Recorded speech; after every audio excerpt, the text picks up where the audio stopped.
तो शिव को जानना कठिन है, पर शिव को कौन जान सकता है? जिस पर शिव स्वयं कृपा करे, शिव स्वयं करुणा करे, तो समझ लो कि कोई जान सकता है।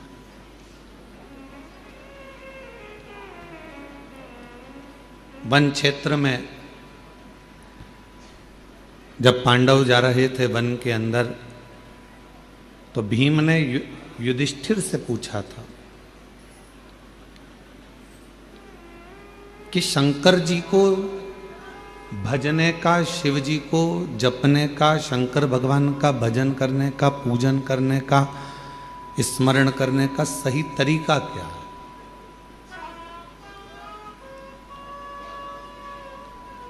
और हम निवेदन करेंगे कि जितने भी शिव भक्त आस्था चैनल पर कथा सुन रहे हैं और जितने फेसबुक यूट्यूब पर सुन रहे हो, चाहे जितने बाबा कंकर शंकर की भूमि पर कुबेरेश्वर धाम पर कथा सुन रहे हो, इस बात को आप भी बड़े ध्यान से सुनिएगा।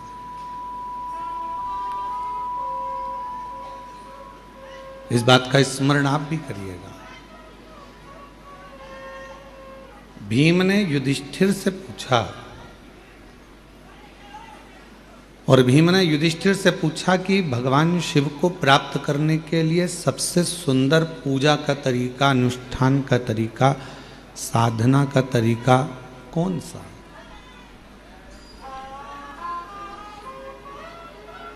कोई एक तरीका ऐसा बता दो जिससे हम पूजन कर ले, अनुष्ठान कर लें, साधना कर लें।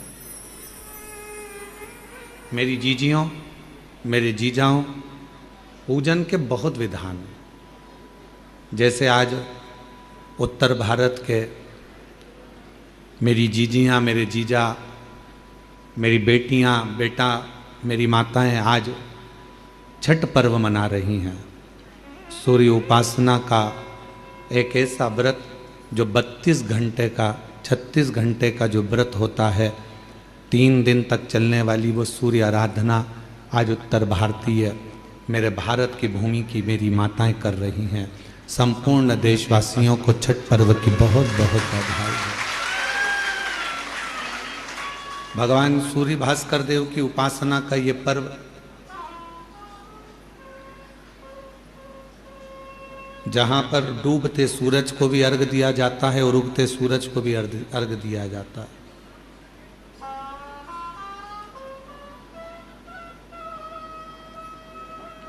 जहां भगवान देवादिदेव महादेव की आराधना के साथ में सूर्य की आराधना का पर्व है, मां छठ की आराधना का पर्व है। तो पूछा भीम ने युधिष्ठिर से कि भगवान की पूजन का सही नियम क्या है, भगवान शंकर की साधना का सही तरीका क्या है, उनकी उपासना का सही तरीका क्या है।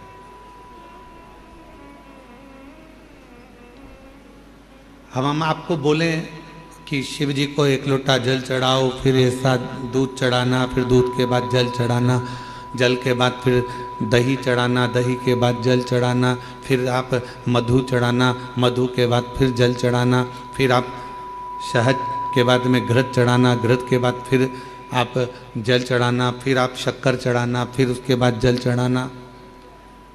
सब नियम। कोई ब्राह्मण देवता आएंगे, वो आपको एक नियम बनाएंगे कि इस तरह से पूजन करो। फिर कोई संत मिल जाएगा तो वो कहेगा कि इस तरह से पूजन करो।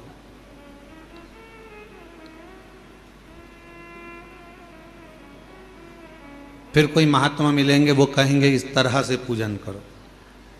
पर वही बात भीम ने युधिष्ठिर से पूछी कि पूजन का नियम क्या है, हम भगवान शंकर की पूजन कैसे करें, हम भगवान शंकर की आराधना साधना कैसे करें, क्या नियम हो सकता। अब यहां जितनी माताएं बैठी हैं, हम एक एक को खड़ा करके पूछे हैं कि तुम बताओ कि शिव जी की पूजन का नियम क्या है।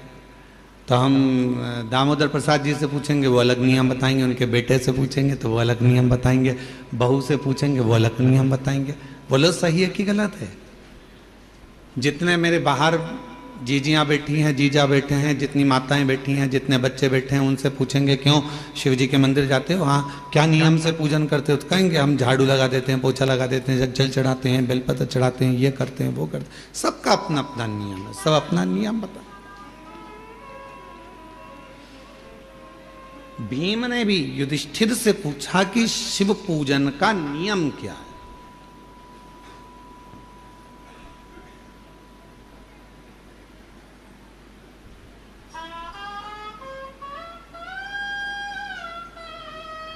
जो युधिष्ठिर ने कहा महाभारत के वन पर्व में, वह आपके याद रहना चाहिए कि युधिष्ठिर से पूछा कि शिव पूजन का, शिव साधना का, शिव भजन का नियम क्या। तो युधिष्ठिर ने कहा भीम, मन साफ हो, दृष्टि साफ हो, हृदय साफ हो, और तुम किसी भी तरह से शिव को एक लोटा जल चढ़ाओगे तो शिव स्वीकार कर लेगा। उसमें बड़ा नियम कर कर हम भगवान को नहीं पा सकते। बहुत बड़ी साधना कर कर कलिकाल, कलयुग में, इस घोर कलयुग में कौन नियम धारण करेगा, कौन कितने लंबे व्रत करेगा, कौन कितना साधना करेगा, बड़ा कठिन हो जाता। कौन नियम धारण कर सकता है, कौन साधना कर सकता है। इस घोर कलयुग में तो कोई बड़ा से बड़ा बाबा जोगी भी आकर कह देना कि हम इतनी साधना करते हैं, तो शिव पुराण कहती है बड़ा मुश्किल है जी। तुलसी बाबा ने तो एक ही लाइन में सबको, पूरे को तुलसीदास बाबा ने एक ही लाइन में सबको समेट दिया, कलयुग केवल नाम आधारा, सुमर सुमर नर उतर ही पार। तुलसीदास बाबा को मालूम था कलयुग में बहुत सारे साधन बताएंगे, कोई इधर से आएगा ये बताएगा, कोई उधर से आएगा वो बताएगा, कोई कहेगा इसको भजो, कोई कहेगा उसको भजो, कोई कहेगा ऐसा करो, कोई कहेगा वैसा करो। तो तुलसीदास जी ने लिख दिया कि कलयुग केवल नाम धारा और सुमर सुमर नर उतर ही पार। तुलसी बाबा ने कह दिया कि नाम की आधारशिला रखो, तुम राम भजो, कृष्ण भजो, शिव भजो, जगदम्बा भजो, दत्त भजो, तुम्हारी मर्जी पड़े वो भजो, पर भजो, तुम्हारा भगवान का मंत्र जाप, नाम जाप भजो, जपो।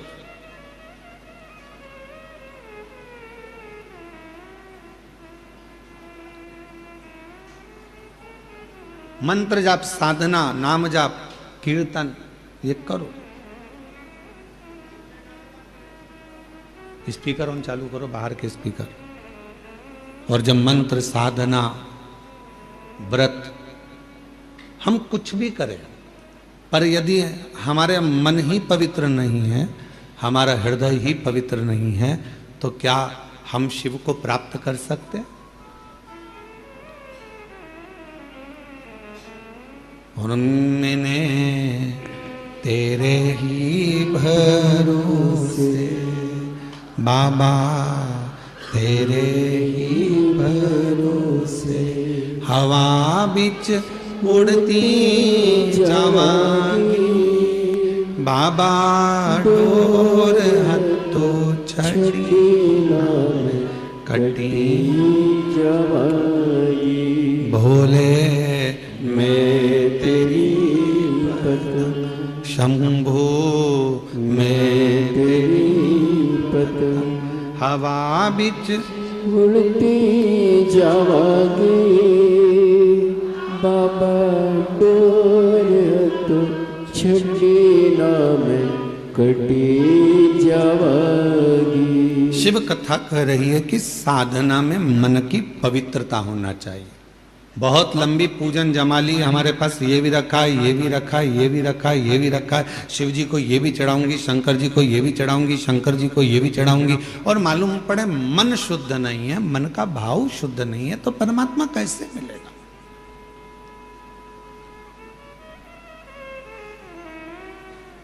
एक लाइन वो आप गुनगुनाते हो, हमने आंगन नहीं बुआरा, कैसे आएंगे हरि, अब तक गंदा पड़ा है द्वारा, कैसे आएंगे हरि, कैसे आएंगे? उनको बुलाने के लिए हमारे मन के मेल को बाहर करना है।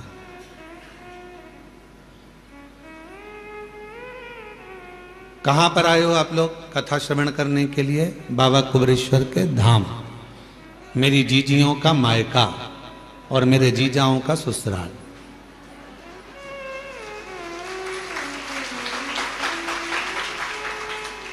कभी आपने विचार करा कि सीहोर वाला महाराज हमेशा कहता है ये मेरी बहन जीजियों का मायका है और जितने पुरुष आते हैं उनका ससुराल है, ऐसा क्यों नाम रख दिया इस सीहोर का, इस कुबेरेश्वर धाम का? बाकी के किसी धाम में तो ऐसा होता ही नहीं कि कोई रिश्ता होता है। किसी धाम में किसी का कोई रिश्ता बता दे कि हमारे काका जी वहां रहते हैं, ना मामा जी वहां रहते हैं, नाना जी वहां रहते हैं। केवल पूरी दुनिया में एक धाम है कुबेरेश्वर धाम, जहां रिश्ता निभता है। जितनी मेरी बेटियां आती हैं, बहन आती हैं, माताएं आती हैं, उनका ये मायका है। और जितने पुरुष आते हैं, बच्चे आते हैं तो उनके नाना का घर है, और बड़े आते हैं तो उनका ससुराल है। तो ये एक परिवार है। क्यों इस भूमि पर ऐसा क्यों है कि यहां संबंध है, रिश्ते हैं, नाते हैं। हमने आपका संबंध यहाँ कुबेरेश्वर धाम से इसलिए जोड़ दिया क्योंकि जब भी बहन बेटी अपने मायके में जाती है तो मायके से जब भी आती है तो कुछ ना कुछ लेकर जरूर आती है। बोलो सही है कि गलत है? मायके से पिताजी भेजेंगे बेटी को तो भले एक बिस्कुट का पुड़ा दे दे, चाहे कुछ भी दे दे, एक साड़ी दे दे, नहीं दे तो 2 रुपया, 5 रुपया, 500 रुपया, 1000 रुपया दे, वो भी नहीं दे तो सामान फल फ्रूट मिठाई रखकर भेज देगी माँ बाप, पर कुछ ना कुछ दिए बिना बेटी को अपने घर से भेजते ही नहीं है। और दामाद अगर घर आता है और अगर नवासा घर आता है, नाना नानी के घर में अगर बच्चे आते हैं तो वो भी जाते हैं तो नानी नाना कुछ ना कुछ देकर भेजते हैं। जमाई आया तो उसको कुछ ना कुछ देकर भेजते हैं। इसलिए तो ये बहुत जरूरी है। और जो दामाद बहुत उद्दंडी होता है ना, बहुत लड़ता झगड़ता है बेटी से, तो उसको भी देकर भेजते हैं,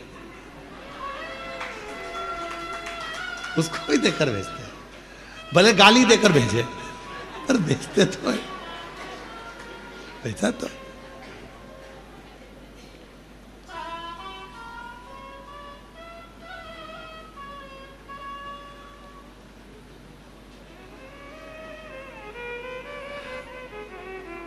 हमारे परिवार में जब शादी होती थी तो हमारी परिवार में जब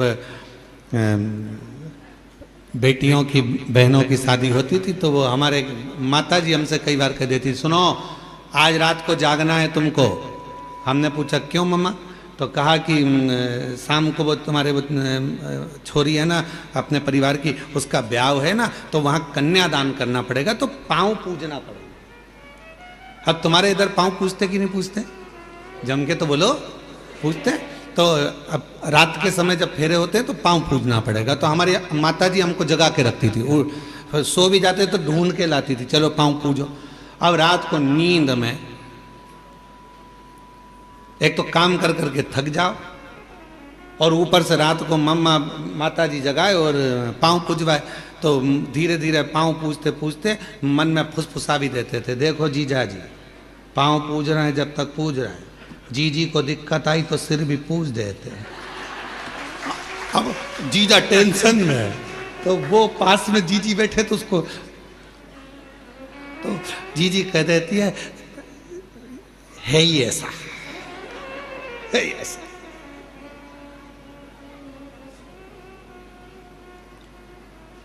अब विचार सोच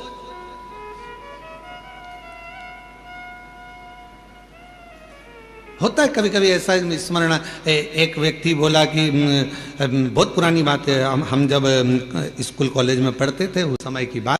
अब उस समय पर हम 9th क्लास में पढ़ रहे थे, और 9th क्लास में पढ़ते तो वो बोले देखो उनके घर पे कितनी भीड़ होती है, वो उनके घर पे कितनी भीड़ होती है। तो हमने भी हमारे दोस्तों से कहा कि भीड़ लगाना कोई बड़ी बात है, 1 मिनट में भीड़ लग जाती है, उसमें कौन सी दिक्कत वाली बात है।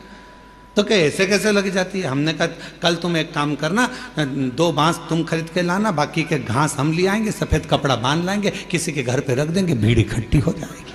उसमें कौन सी दिक्कत? भीड़ इकट्ठी करना थोड़ी ना बड़ी बात।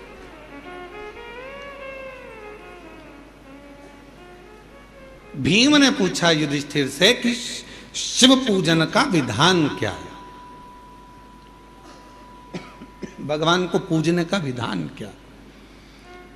शिव महापुराण की कथा कहती है, महाभारत का वन पर्व कहता है, वन पर्व में लिखा है महाभारत के कि युधिष्ठिर कहते हैं भीम से कि जिस दिन तुम निर्मल हृदय से स्वच्छ मन से शंकर जी को यदि एक लोटा जल चढ़ा दोगे या नहीं भी चढ़ाकर कहीं पर भी बैठकर पंचाक्षर मंत्र नमः शिवाय या षडाक्षर मंत्र ओम नमः शिवाय या श्री शिवाय नमस्तुभ्यम का जप कर लोगे, शिव तुम्हारे जप को स्वीकार कर लेगा और वर देकर चला जाएगा, तुम्हें वर प्राप्त होगा। अब तुमसे कोई कहे कि तुमने मंदिर में जाकर पूजन को ऊपर नीचे कर दिया, तुमने मंदिर में जाकर पहले दूध चढ़ा दिया, फिर जल चढ़ा दिया, उसके बाद में तुमने फिर कुछ चढ़ा दिया, पहले जल चढ़ाकर फिर तुमने बेलपत्र चढ़ा दी, इतने में किसी ने देख लिया, देखते से ही वो बोली तुमने तो गलत काम किया, पहले तो जल चढ़ना था फिर बेलपत्र चढ़ना थी और तुमने बेलपत्र चढ़ा दी उसके बाद जल चढ़ा दिया, तुमने तो ऐसा कर दिया, तुमने तो चावल का दाना ऐसा चढ़ा दिया, तुमने तो वैसा कर दिया। उसको समझा कर कह देना, हजारों तरह के मनुष्य संसार में रहते हैं तो हजारों तरह की पूजा भी संसार में होती है। 33 कोटि देवताओं ने भगवान शंकर की आराधना 33 कोटि देवताओं ने 33 कोटि तरह से करी है।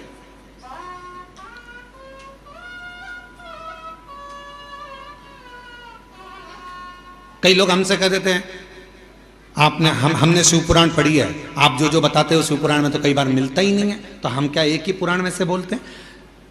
भगवान की कथा, भगवान का नाम, भगवान का सुंदर स्वरूप चरित्र कितनी पुराणों में, कितने वेदों में, कितने शास्त्रों में और कितने कितने ग्रंथों में लिखा हुआ है महाराज। ऐसे ऐसे ग्रंथ, ऐसे ऐसे शास्त्र विद्वान लिख लिख कर चले गए। उन विद्वानों की पूंजी को हम ग्रहण करते हैं और उसको पढ़ने के बाद फिर शिव पुराण के माध्यम से जनमानस को लाकर दे देते हैं, जिससे जनमानस का कल्याण हो और शिव तत्व को लोग पहचाने।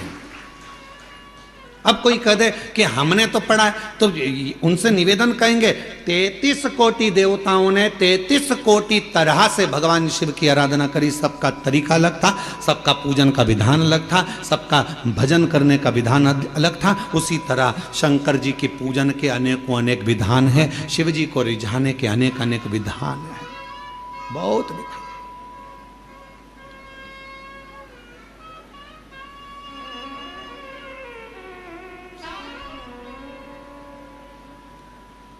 और तेरी कृपा बिना न हिले एक भी अणु, लेते हैं श्वास तेरी कृपा से तनु तनु। बखान क्या करूं मैं राखो के डेरे का, चपटी बबूत में खजाना कुबेर का। हे गंगाधर मुक्ति द्वार ओंकार तू, भोले ओंकार तू। आयो शरण तिहारी शंभु तार तार तू। सबका विधान अपना है,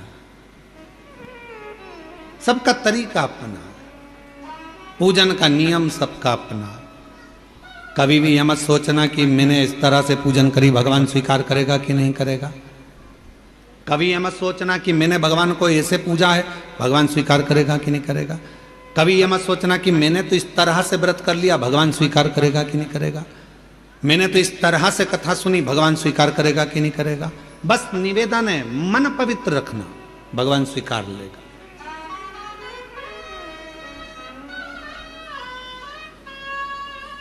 जब मन की पवित्रता होगी तो शिव उसको स्वीकारेगा,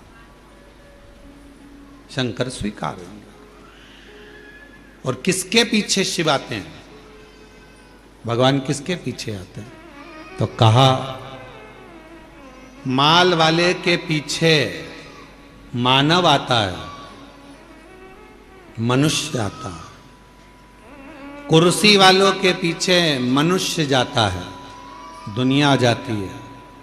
माल वाले तुम्हारे गांव में अगर कोई पैसे वाला होगा तो उसके पीछे लोग बहुत आएंगे, अरे साहब सेठ जी सेठ जी सेठ जी सेठ जी सेठ जी। काय का सेठ? सेठों में सेठ सांवरिया सेठ, बाकी के जितने सब डुप्लीकेट। एक ही सेठ भारी है, वो सांवरिया सेठ है। और जितने अपने आप को सेठ लिखते हैं पक्के डुप्लीकेट हैं। काय के सेठ? जो सांवरिया सेठ ने करा वो आज का सेठ करता है?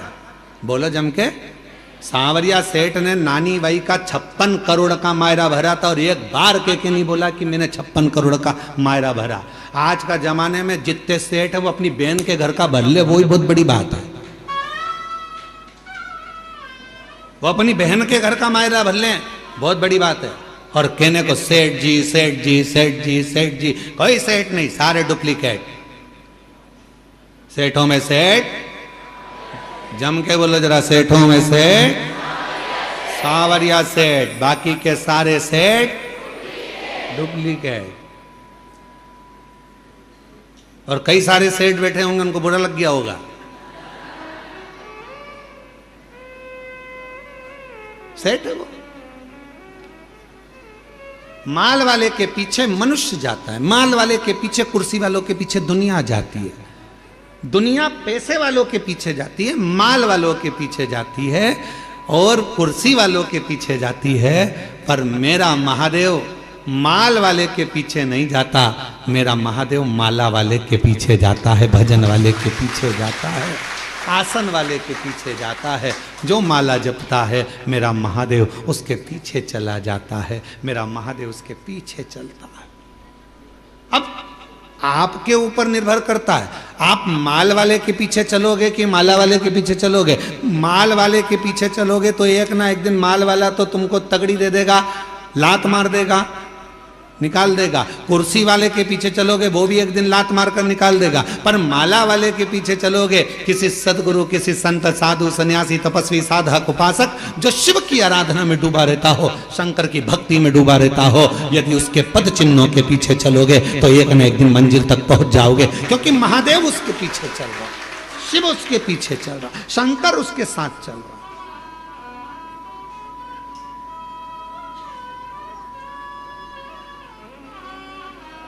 उस महादेव की भक्ति में एक महिला ने पत्र लिखा, देखो। कल एक माता जी ने पत्र लिखा था, उनके यहां कितने साल बाद संतान हुई थी? पहला पत्र था, जम के बोले, जम के 23, आज 1 साल और बढ़ गया है।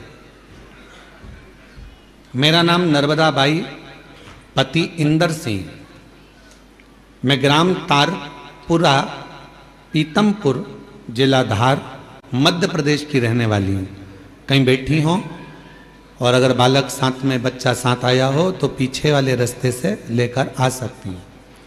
मेरा नाम नर्मदा बाई, पति इंदर सिंह, मैं ग्राम तारापुरा, पीतमपुर, जिला धार। पत्र को एलईडी पर पढ़ सकते हो, आस्था चैनल पर भी चल रहा है। मध्य प्रदेश की रहने वाली हूँ। मेरी शादी को 24 साल हो गए थे। मेरे घर औलाद नहीं। गुरुजी, किसी के कहने पर कुबेरेश्वर धाम सीहोर का नाम सुना। लोग बोले सब डॉक्टरों को दिखा लिया, तू हताश होकर बैठ गई, अब तेरे घर अगर औलाद नहीं है तो तू एक बार कुबेरेश्वर धाम चली जा। मैंने ये धाम का नाम पहली बार सुना था। मन कर पति से कहकर हम कुबेरेश्वर धाम आ गए और यहाँ पर आकर हमने कंकर शंकर की पूजन करी, भूमि का शयन करा, जमीन की मिट्टी को हमने अपने गर्भ से लगा लिया। गुरुदेव, बाबा से प्रार्थना कर गई, बाबा मेरी गोद भर देना, सब दूर से हार चुकी हूँ, अब मुझे तो डॉक्टर ने भी मना कर दिया। शादी के 24 साल हो गए, औलाद नहीं। गुरुदेव, यहाँ से दर्शन करके गई, मन्नत मान कर गई और यहाँ से जाकर मैंने सोमवार पशुपतिनाथ का व्रत करना प्रारंभ कर दिया। मंदिर जाती, जल चढ़ाती, नंदी के पास बैठकर उस जल को पी लेती, सफेद आंकड़े की जड़ को बांध लिया। गुरुजी, बाबा की कृपा का मैं क्या गुणगान करूं गुरुदेव।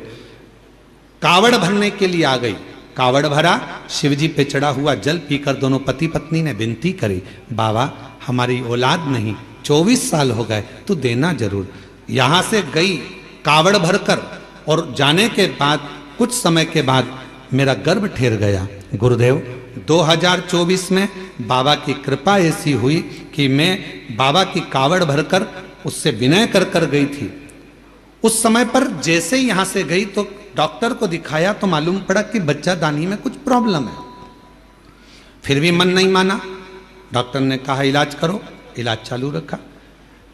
समय बीतता गया और बाबा ने ऐसी कृपा कर दी उस कावड़ के जल ने कि भरोसा डॉक्टर को नहीं, वो इलाज कर रहा था कि गर्भ में तकलीफ है, पर उसको ये नहीं मालूम पड़ा कि गर्भ में तो मेरे कुबेरेश्वर बाबा का प्रसाद था और बाबा ने संतान दे दी थी। गुरुदेव शिव कृपा ऐसी हो गई, 20/6/2025 को बाबा की कृपा से मेरे यहाँ गर्भ से बच्चे ने जन्म लिया और मैं बाबा को यहाँ प्रणाम करने के लिए आई हूँ। 24 साल के बाद गर्भ थे, 24 साल। शिव कृपा किसको कहते हैं, करुणा किसको कहते, दया किसको कहते। एक पत्र और है, पत्र देखिए।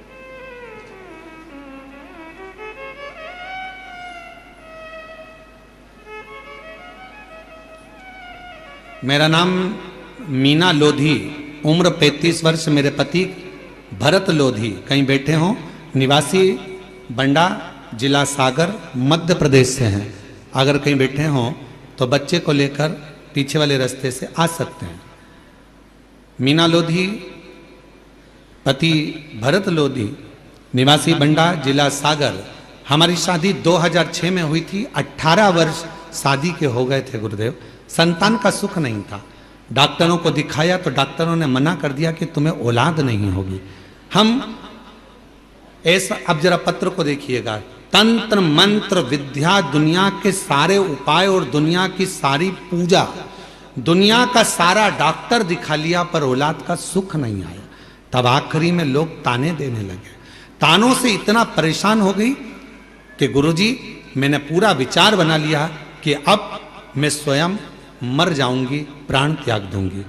जिस दिन मैंने प्राण त्यागने का विचार किया, सबसे पहले मैंने एक काम किया कि मरना है, पहले एक बार भगवान के सामने जाकर नमन कर लूं।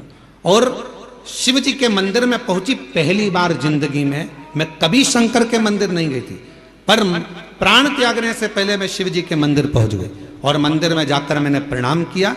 झोली पसार कर बाबा से कहा तू औलाद नहीं दे रहा तो मैं मर रही हूं। ऐसा कही रही थी। एक माता जी पीछे से आती हैं मंदिर में और वो मंदिर में आकर कहती हैं कि इतना फूट फूट कर तू क्यों रो रही है। महिला बड़ी उम्र की थी, शिव भक्त थी। उन्होंने मुझे कहा एक काम कर, तू कुबेरेश्वर धाम चली जा, वहां शिव महापुराण की कथा मिल जाए, सुन ले, ना जा सके तो टीवी पर सुन ले। मैंने उससे कहा कि मेरे घर ना तो मोबाइल है ना टीवी है, मैं कैसे सुनूं। दूसरे के घर उसके कहने पर कथा सुनने गई। मरने का प्लान चेंज, मरने का प्लान चेंज। उसके कहने पर पड़ोसी के घर कथा सुनने गई। 3-4 बार गई पड़ोसी के यहाँ कथा सुनने के लिए तो उनका मुख फूलने लगा। एक दिन कथा में आपने कहा था कि शिव को जल चढ़ाते समय जब आप कुछ मांगोगे तो बाबा देगा। सबसे पहले मैं भूल गई कि बच्चा चाहिए, सबसे पहले मैंने टीवी और मोबाइल मांग लिया और बाबा से मैंने केवल टीवी और मोबाइल मांगा और बाबा ने ऐसी कृपा करी। 20 दिन निकले और मेरे पति मेरे लिए मोबाइल भी लाए और टीवी भी लाकर रख दी। अब मैं घर पर कथा सुनने लगी, आसन लगाकर बैठ जाती, कथा श्रवण करती, भगवान से प्रार्थना करती और बाबा ऐसी कृपा हो गई, आंकड़े की जड़ का प्रयोग करा। अब तो मेरे शिव जी पर भरोसा हो गया। रोज मंदिर में पोछा लगाती, बाबा से विनती करती, मुझे संतान का सुख दे दो। बाबा ने मेरी सारी समस्या का हल, एक लोटा जल और शिव जी की कृपा से 18 साल के बाद बाबा की कृपा से 11 दिसंबर 2024 को 18 वर्ष के बाद मेरे घर में बाबा ने संतान दे दी। ये शिव कृपा, ये शंकर। एक लाइन अच्छी है, गुनगुनाते। अरे लुटा दिया भंडार काशी वाले ने, कर दिया माला माल काशी वाले। जो जैसी भावना लाया वो वैसा ही फल पाया। जो जैसी भावना लाया वो वैसा ही फल पाया। नहीं खालियों से लौटाया वो मन ही मन हर्षाया। और कर दिया माला माल काशी वाले ने दिया भंडार काशी वाले ने। कर दिया माला माल काशी वाले ने लुटा दिया भंडार काशी वाले। जिस कामना से आ जाइए, आ जाइए।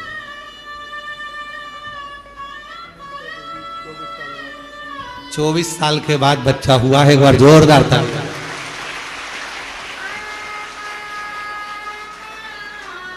शंभू शंभू जो शंभू जैसी भावना लाया वो वैसा ही फल पाया। जोरदार ताली बजाओ। 24 साल के बाद हुआ। खाने से लौटाया वो मन ही मन हर्षाया। रोते नहीं, अब खुश हो जाओ। बाबा दे दिया ना, रोते नहीं, खुश खुश हो। काशी वाले ने लुटा दिया भंडार काशी वाले ने। लुटा दिया भंडार काशी वाले ने। लुटा दिया भंडार काशी वाले ने। कर दिया माला माल काशी वाले ने। लुटा दिया भंडार काशी वाले। ले आओ ले आओ, ले आइए।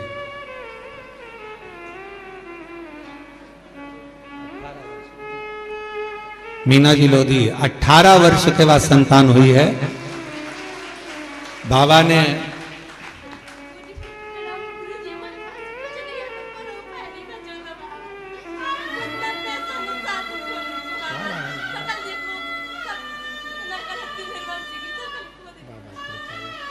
कह रही हैं कि संतान नहीं थी तो लोग मुंह नहीं देखते थे, बांझ कहकर पुकारते थे निर्वंश के कारण। बस इतनी परास्त हो गई थी कि मरने का सोच लिया था।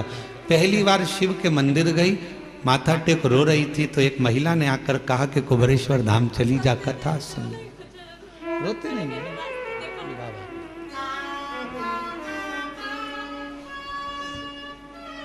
शंभो शंभो शंभो।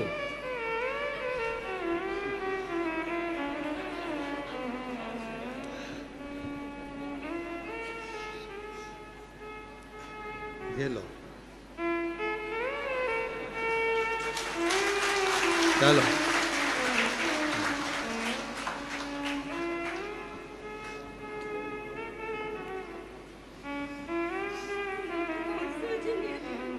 रोते नहीं, अब तो खुश हो जाओ। बाबा दे दिया, खूब आनंद में आयो। और रिश्ता तेरा मेरा सबसे प्यारा। रिश्ता तेरा मेरा सबसे प्यारा। तू मेरा बाबा, मैं हूँ तेरा लाला। मैं हूँ तेरा लाला। तू मेरा बाबा मैं हूँ तेरा लाला। मैं हूँ तेरा लाला। माल वाले के पीछे मत चलना। वो कभी भी लात मार देगा। माला वाला अगर कोई मिल जाए, शिव का उपासक कोई मिल जाए, शंकर की भक्ति करने वाला यदि कोई मिल जाए, तो एक बार उसके पीछे चलने का प्रयास करना, तो जिंदगी का सारा सुख तुम्हारे कदमों में होगा। वो सब दे देगा। जो माल वाला नहीं दे सकता, वो माला वाला दे सकता है। माला वाले के पीछे तो महादेव भी चलते हैं। जपेगा, भजेगा, स्मरण करेगा, पूजेगा।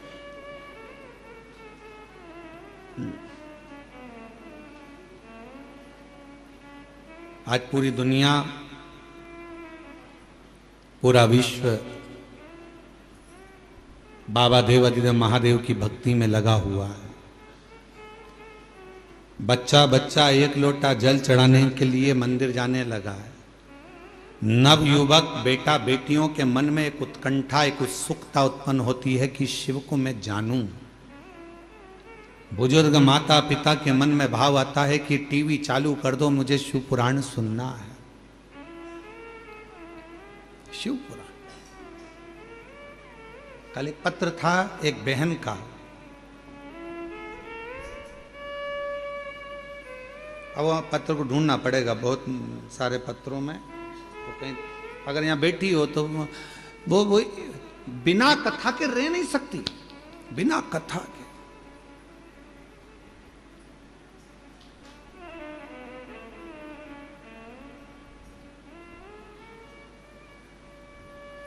गाड़ी, बंगला, जमीन, जायदाद सब शिवजी ने उसको दे दी। उससे पूछा जाए कि तुझे कहां से मिला, तो कहे शंकर जी के दरवाजे से, नहीं तो मेरे तो शून्य थी, शून्य थी।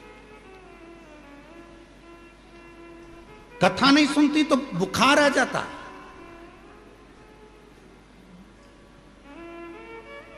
बच्चे लोग परेशान, जब कथा नहीं आती तो बच्चे लोग उसको मोबाइल में चालू कर दे देते कि 5-10 मिनट मेरी माता को सुन लेने दो। वो यहाँ बैठी होगी, बच्चे जहां कथा होती है बच्चे लोग कह देते हैं ये नहीं जाएगी तो मर जाएगी, इसको ले जाओ कथा में। बच्चे लेकर आते हैं। बाबा ने दे दिया, सब भंडार भर दिया। अब दिल शिव से लग गया, कुछ सूझता नहीं है।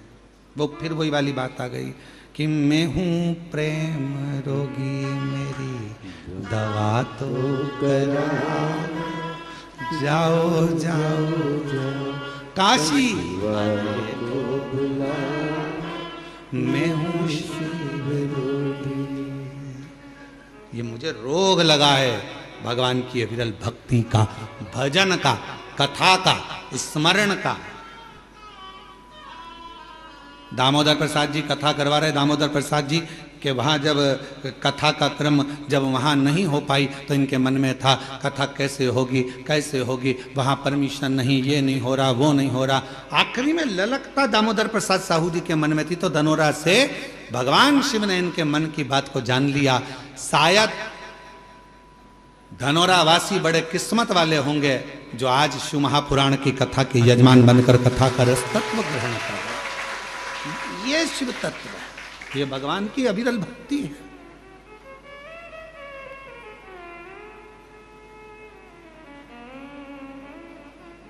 भीम युधिष्ठिर कह रहे हैं, भीम शिव को पाने के लिए सबके अपने अपने तरीके हैं, तुम कौन सा तरीका अपनाओ, कौन सा तरीका।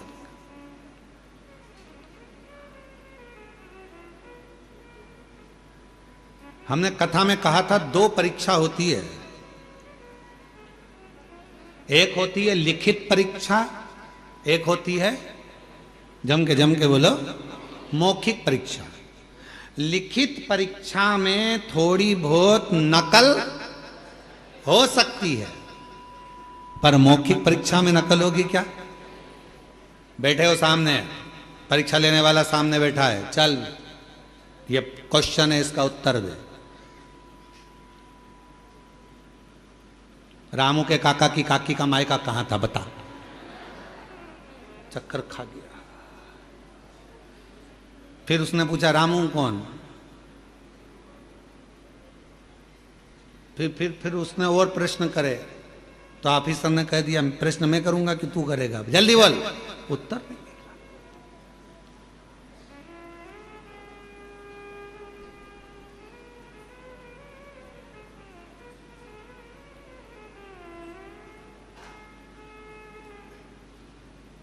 स्मरण क्या करें महाराज? लिखित परीक्षा में नकल हो सकती है पर मौखिक परीक्षा में नकल नहीं होती है।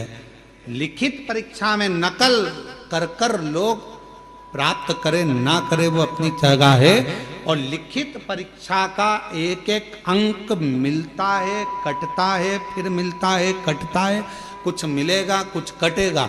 पर मौखिक परीक्षा जब ली जाती है, सामने वाले व्यक्ति को अगर पसंद आ गई उसकी बात उत्तर, तो समझ लो कि पूरे नंबर अच्छे मिल जाते हैं और पूरा रिजल्ट अच्छा आ जाता है।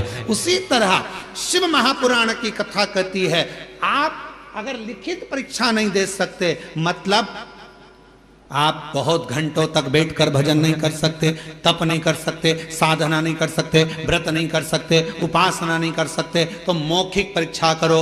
अपने घर पर 5 मिनट बैठो और श्री शिवाय नमस्तुभ्यम का जाप करो। जब तुम्हारे मुख से श्री शिवाय नमस्तुभ्यम निकलना प्रारंभ होगा, तब सामने जो एग्जाम लेने बैठा है मेरा देव अधिदेव महादेव, वो तुम्हें पास कर देगा और तुम्हें उन्नति की सीढ़ी पर चढ़ा देगा।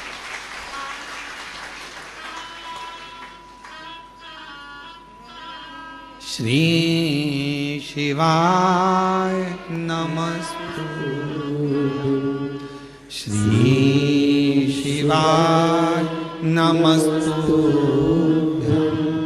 श्री शिवाय नमस्तुभ्यं, श्री शिवाय नमस्तुभ्यं, श्री शिवाय नमस्तुभ्यं। ये मौखिक परीक्षा है। आप आए हो कुबेरेश्वर बाबा की धरा पर, शिव जी का कंकर शंकर पूजन करा, 5 कंकर उठाकर पूजन करा, कंकर शिला पर जल चढ़ाया, प्रार्थना करी, विनय करा, निवेदन करा, आपने दंडवत प्रणाम करा, वहां की रच को लेकर अपने पेट पर, अपने शरीर पर, अपने उदर पर, जहां तुमको लगाना था कंकर शंकर की मिट्टी को, तो मैंने अपने शरीर पर लगाया, विनय करी, बाबा तेरे ऊपर आश्रित होकर आई हूं, मैंने सुना है इस दरबार से कोई खाली नहीं गया, तो मेरी झोली खाली नहीं रहना चाहिए बाबा, तो झोली जरूर भर देना। ये विश्वास के साथ, एक पूर्ण श्रद्धा के साथ, पूर्ण आस्था के साथ जब शंकर के कंकर शंकर भूमि पर आप दंडवत प्रणाम कर कर वो एकांत में बैठकर 108 बार श्री शिवाय नमस्तुभ्यम बोलते हो, उस समय पर तुम्हारी मौखिक परीक्षा होती है, तब मेरा देवाधिदेव महादेव तुम्हारी झोली भरकर भेज देता है, झोली भरकर भेज देता।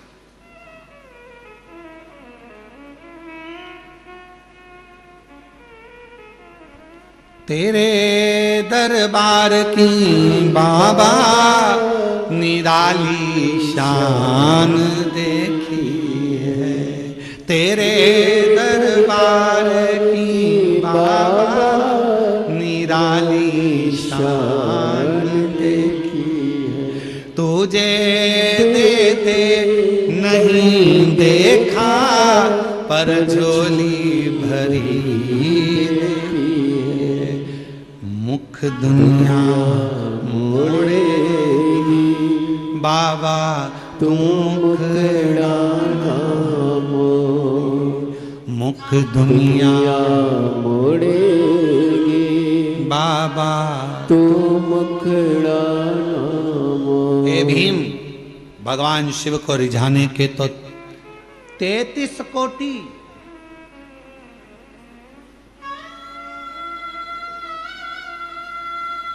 33 करोड़ तरीके हैं शिव को रिझाने के,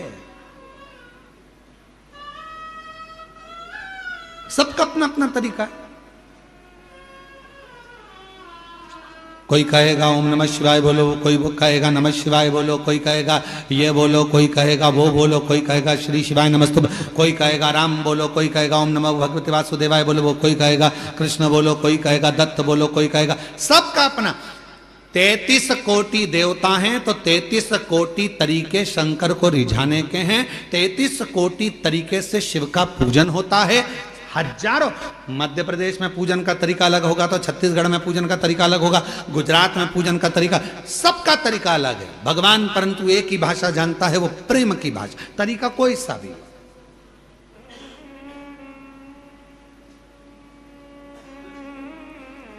गुजरात के लोग क्या बोलते हैं?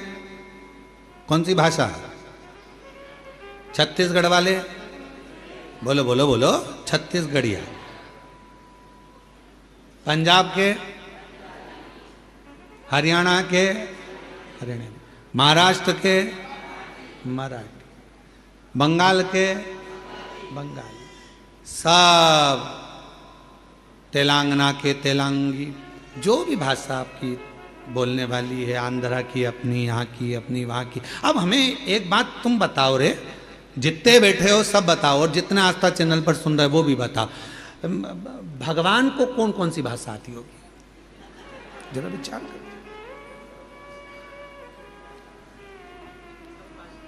बोलो बोलो बोलो, जम के बोलो जरा।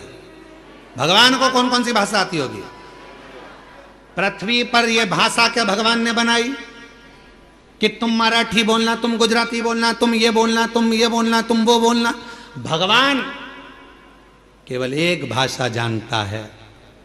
चींटी भी रोती है तो वो आंसू पोंछने आता है, हाथी भी पुकारता है तो गरुड़ छोड़ कर आता है, और जब एक मछली को भी दर्द होता है तो वो तड़प कर दौड़ पड़ता है।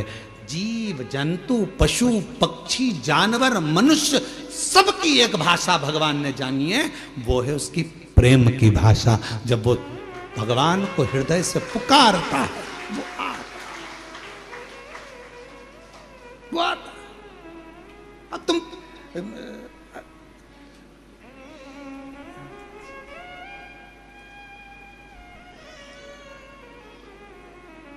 अब एक व्यक्ति अमेरिका से भारत आया, घूमते घूमते वो भारत की गलियों में घूम रहा था और सामने से कुत्ता आ गया और कुत्ता उसके पास आ रहा था। अब अंग्रेजी में कुत्ते को बोले, please please please please don't touch me, please. अब कुत्ते को बोले तो कुत्ते को समझ में आए। कुत्ता और उसके पास में आया। इतने में एक व्यक्ति चिल्ला कर बोला, हाय! कुत्ता भाग गया। कुत्ता अंग्रेजी नहीं समझता, कुत्ता मराठी नहीं समझता, कुत्ता गुजराती नहीं समझता। कुत्ता केवल ये समझता है कि मुझे किसने रोटी दी है, कौन प्रेम से मुझे पाल रहा है, कौन मुझसे लाड़ लड़ा रहा है, कौन मुझसे प्यार कर रहा है। कुत्ता उसकी भाषा समझता है और उसके पीछे पीछे दौड़ता है। उसको नहीं आता, उसको नहीं समझना, समझेगा।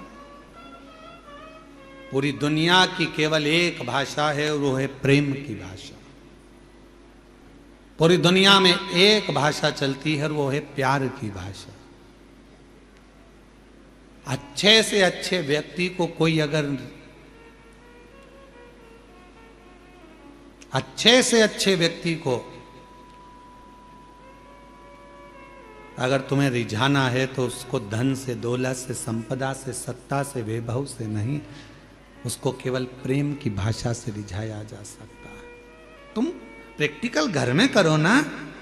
एक बार चिढ़कर बोल दो अपने पति से, देखो मेरे को सामान ला कर दे देना, पहले बोल दे रही हूं। वो चिढ़कर जवाब देगा और एकदम प्यार से सिर पे पल्लू लेके बड़े प्रेम से, ए जी आज मुझे बुला दोगे क्या? इतनी स्माइल में बोलोगे तो वो तुरंत फोन लगाएगा। क्यों, कहाँ है तू?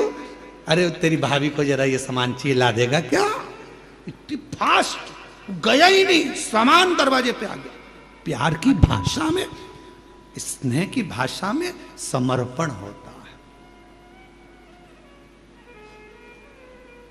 पुकारो उसको प्रेम से, हृदय से। जब आप लोग आंख बंद कर लेते हो, भगवान को दिल से जब हृदय से कहते हो, भोला सब दुख काटो,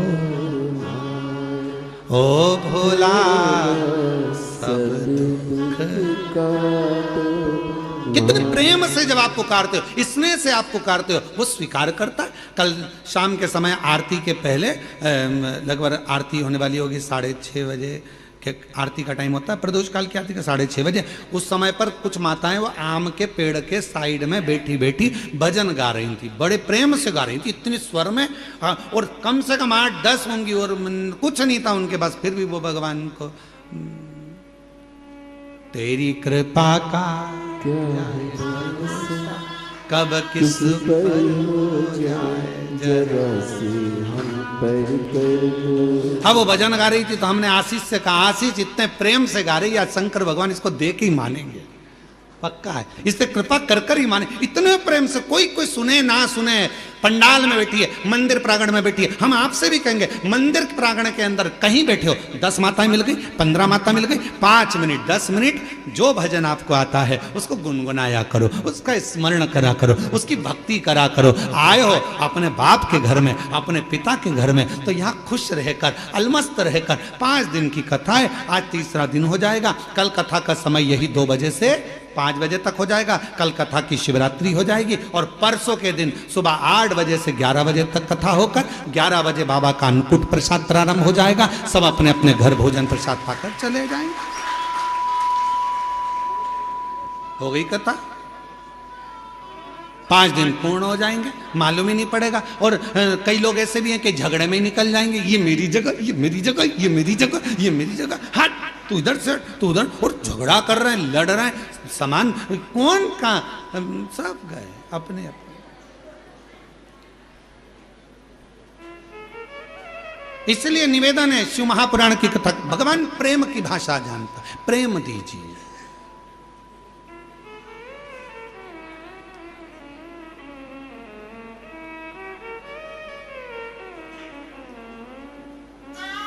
और जब शिव प्रेम की भाषा से रीझते हैं, प्रेम की भाषा से, भगवान शंकर को केवल प्रेम की। आप कैसे जल चढ़ा रहे हो, आप कैसे रिझा? एक पत्र है, अच्छा है, देखिए।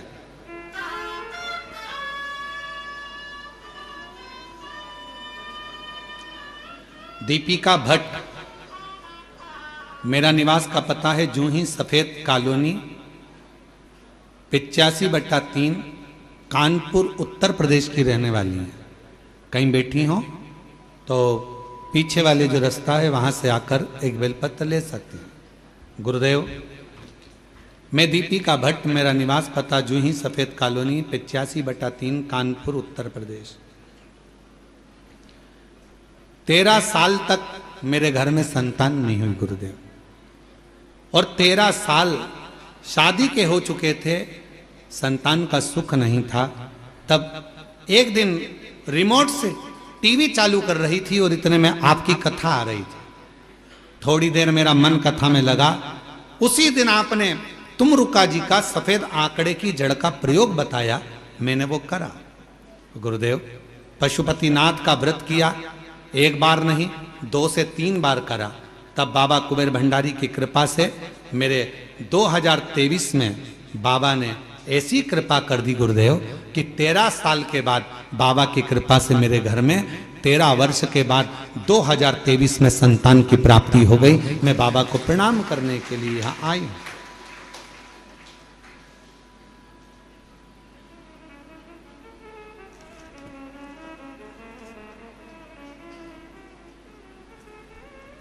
जो जैसी भावना वो वैसा ही फल पाया, नहीं खाली उसे लौटाया, वो मन ही मन हर्षाया। शुद्ध भाव, प्रेम, वात्सल्यता और प्रेम की भाषा शिव को रीझती है। स्वयं युधिष्ठिर ने भीम से यह कहा कि तुम भगवान शिव को अगर रिझाना चाहते हो तप करोगे, रीझेगा नहीं रीझेगा मालूम नहीं, साधना करोगे रीझेगा नहीं रीझेगा पता नहीं, पर मन की निर्मलता होगी और हाथ में यदि एक लोटा जल होगा तुम उसके लिए लेकर जा रहे होगे तो वो भी एक लोटा जल तुम्हारा कल जरूर बदल देगा, ये निश्चित है। जाओ शिव को एक लोटा जल समर्पित करो, इससे सुंदर कोई तरीका ही नहीं।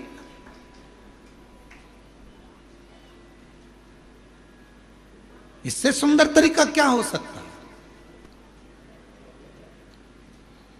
और आप सबसे निवेदन करें, फिर निवेदन कर रहे हैं, माल वाले के पीछे नहीं, माला वाले के पीछे चलो, भजन के पीछे, स्मरण के पीछे, भक्ति के पीछे।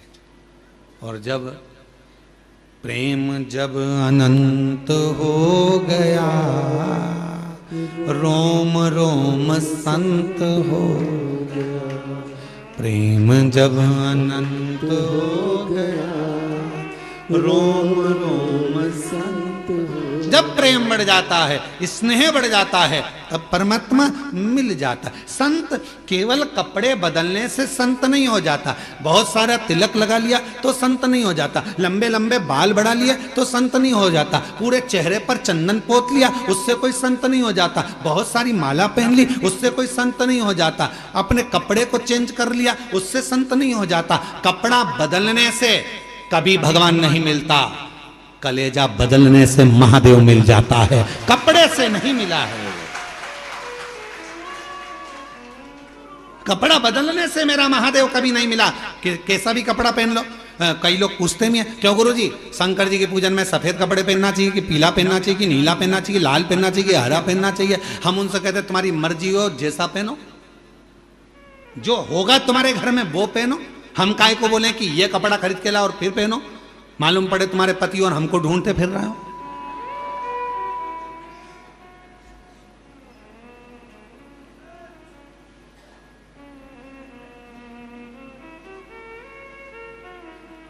अब एक व्यक्ति की वीडियो आई, शायद वो सोशल मीडिया पे भी डली होगी, एक व्यक्ति की वीडियो आई और नीचे लिख के भेज दिया, गुरुजी तुम्हारे कहने पे पेड़ पे चढ़ा। अब वो व्यक्ति बेलपत्री के पेड़ पे चढ़ गया, उतर रहा था, मालूम पड़े चड्डा पहना था और वो बेलपत्री के पेड़ पे चढ़ा और उतरते उतरते खूंटे में उसका चड्डा फंस गया। अब वो ओंधा नीचे लटका, चड्डा ऊपर लटका। अब उसके घर के लोगों ने देखो तुम्हारे कहने पर वो बेलपत्री के पेड़, सीहोर वाले महाराज ने एक बार भी अपनी कथा में नहीं किया कि तुम बेलपत्री के पेड़ पे चढ़ो। बोलो बोलो, बोला क्या? वो पीछे वालों बोलो बोलो, बोला कभी? सीहोर वाले महाराज ने एक ही बात कही कि बेलपत्री का पौधा लगाओ, और एक और बात कही कि बेलपत्री का पौधा लगाओ, पर इतना याद रखना बेलपत्री की कोई डंडी भी मत तोड़ना, बेलपत्र के वृक्ष में से बेलपत्र तोड़कर लेकर आना, बेलपत्र के वृक्ष को चोट नहीं पहुंचना। अब तुम तो पूरे ही चढ़ गए ऊपर।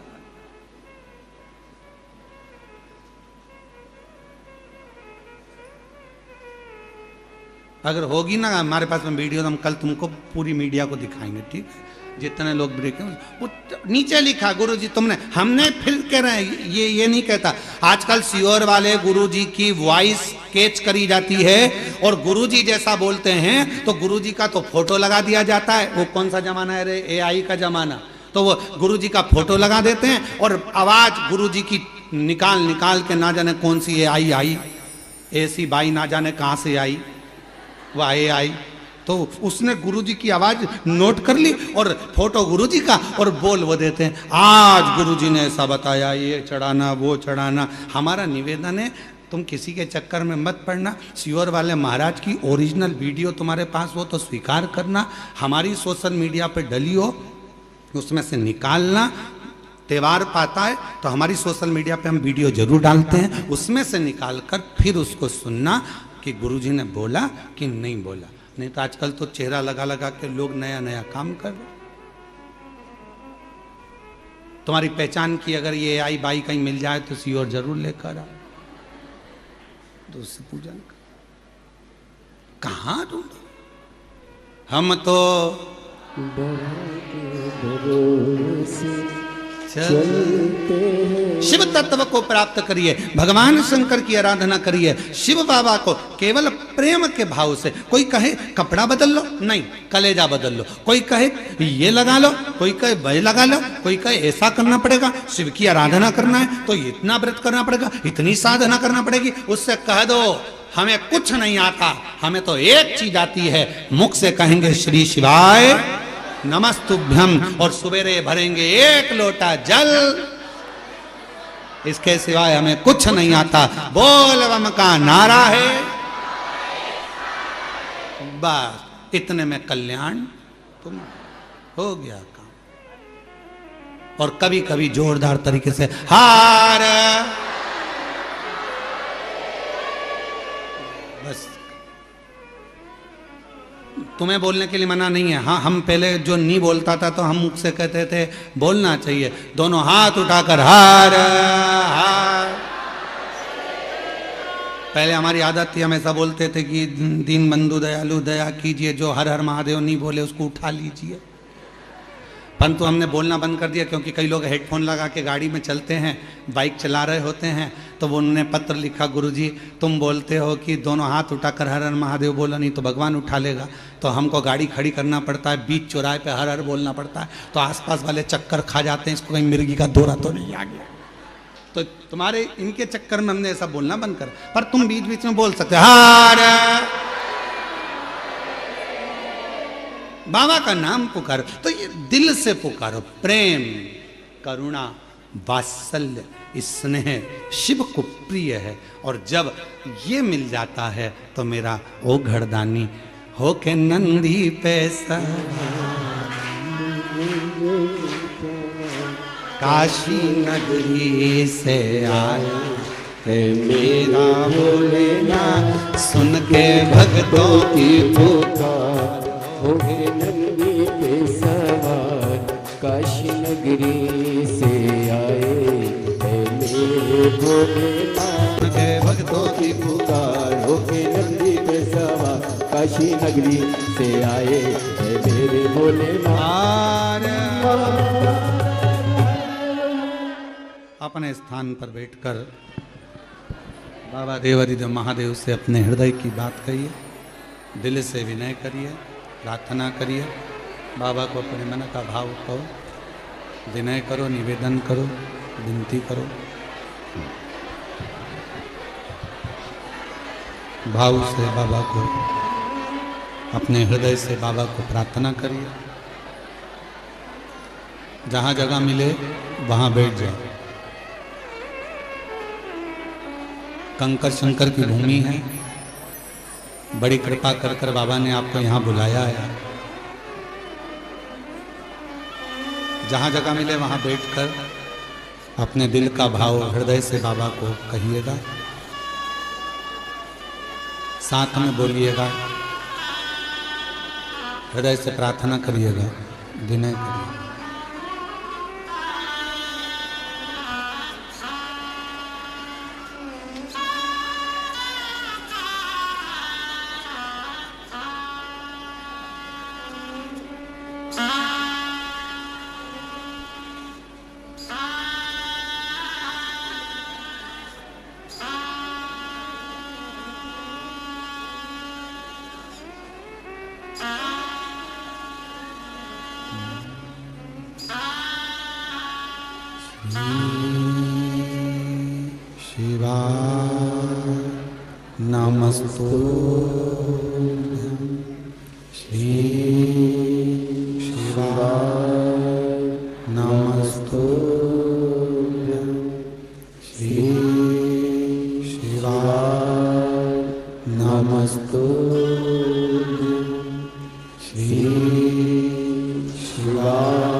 भोला सब दुख काटो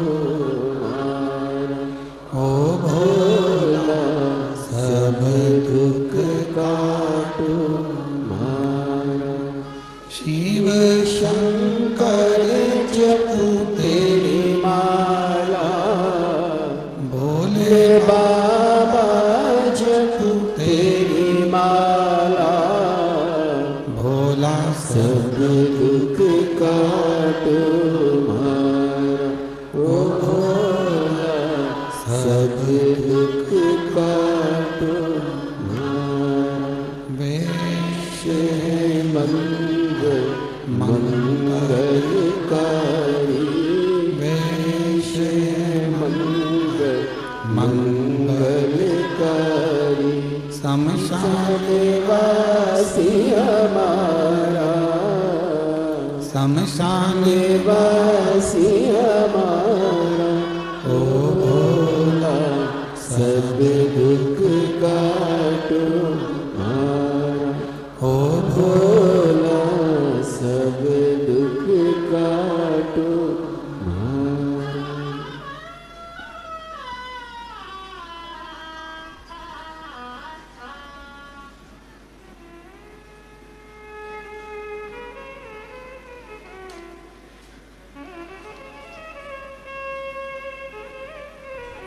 बाबा देवरिग महादेव, भगवान शिव, ओगरदानी, त्रिकालदर्शी, कैलाशी, विनाशी, भगवान शंकर की पवित्र कथा कर रही है। शिव महापुराण की कथा वर्णन कर रही है, शिव कथा कह रही है। युधिष्ठिर ने भीम को भगवान शिव की भक्ति का तरीका बताया।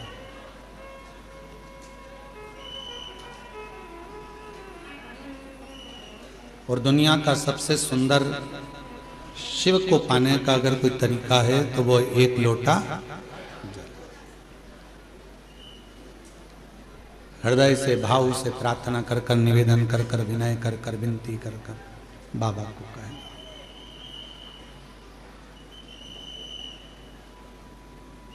कुबेरेश्वर धाम जब आप आया करें तो बाबा से बोला करें कि मेरे सुख में और मेरे दुख में आप सबसे पहले आओ। क्यों? सुख में अगर भगवान आएंगे पहले और दुख में पहले आएंगे तो दोनों में लाभ आपका है। सुख में आएगा मेरा शंभु, मेरा त्रिकालदर्शी, कैलाशी, अविनाशी, तो आनंद पाएगा। और दुख में अगर भगवान शिव पहले आ गए तो फिर दुख वहां रह नहीं सकता, दुख वहां रहेगा ना। ऐसा प्रसंग शिव महापुराण में आता है कि जब दक्ष प्रजापति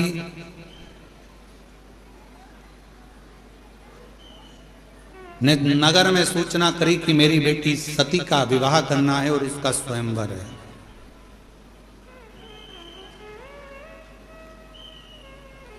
सती का स्वयंवर, बड़े बड़े वीर वीर देवता आए, राजा आए, स्वयंवर के लिए पहुंचे, क्योंकि माता सती का स्वयंवर कोई साधारण बात नहीं है और दक्ष प्रजापति की बेटी है।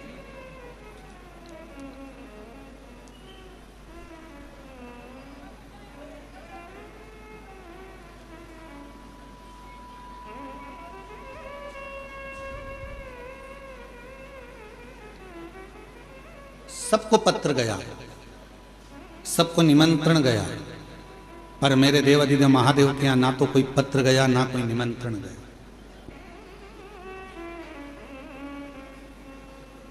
और माता सती स्नेह किसको करती हैं, प्रेम किसको करती हैं? शिव को। यह संसार की रीति रही है। कल भी कथा में कहा था कि लोग दूर वालों से फोन लगाकर पूछते हैं तुम कैसे हो, और पास में जो रह रहे हैं उनसे बात तक नहीं कर पाते कि तुम कैसे हो।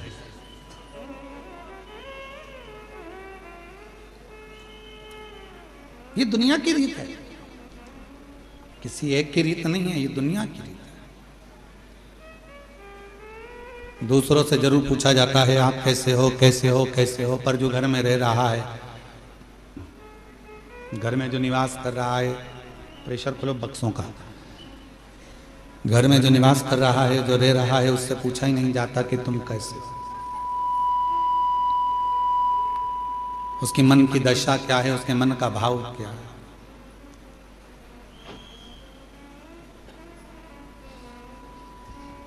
किसी ने बहुत अच्छी बात कही कि खिलौने वाला खिलौना बेचता है, खिलौने वाला खिलौना बेचता है और पूरे गांव के लोगों को, गांव के बच्चों को खुशियां दे देता है।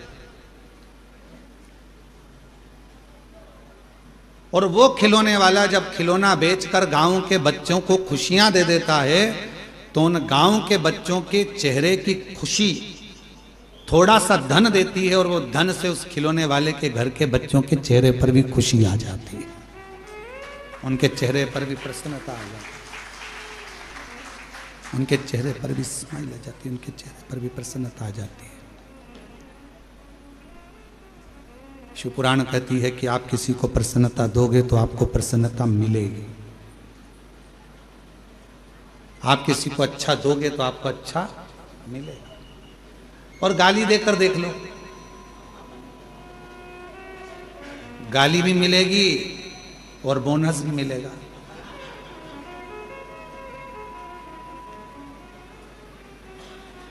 हमने देखा है इसी बाबा के आंगन में, आपके मायके में, ये बाबा कुबेरेश्वर बाबा के आंगन में हमने देखा है, माताएं जब भजन करने बैठती है तो ये वाली माता भजन उठाती है तो ढोलक बजा बजा के इतने में दूसरा चालू कर देता है, इंतजार करती है, ये रुकेगी ना मैं गाऊंगी, फिर वो रुकेगी ना मैं गाऊंगी, इंतजार करते, मतलब उसने भजन दिया तो ये भी भजन दे रही है, उसने भजन किया तो वो भी भजन दे।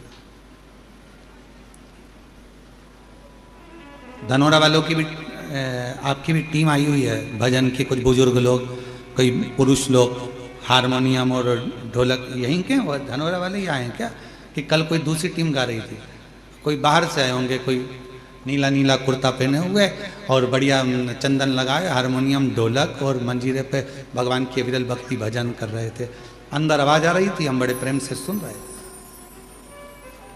भजन दे रहे हो, भजन मिल रहा, कीर्तन दे रहे हो, कीर्तन मिल रहा, राम राम कह रहे हो, राम राम मिल रहा, गाली दोगे गाली मिलेगा, अपशब्द कहोगे अपशब्द मिलेगा, ताना दोगे ताना मिलेगा, जो तुम दे रहे हो वो तुम्हें प्राप्त होगा।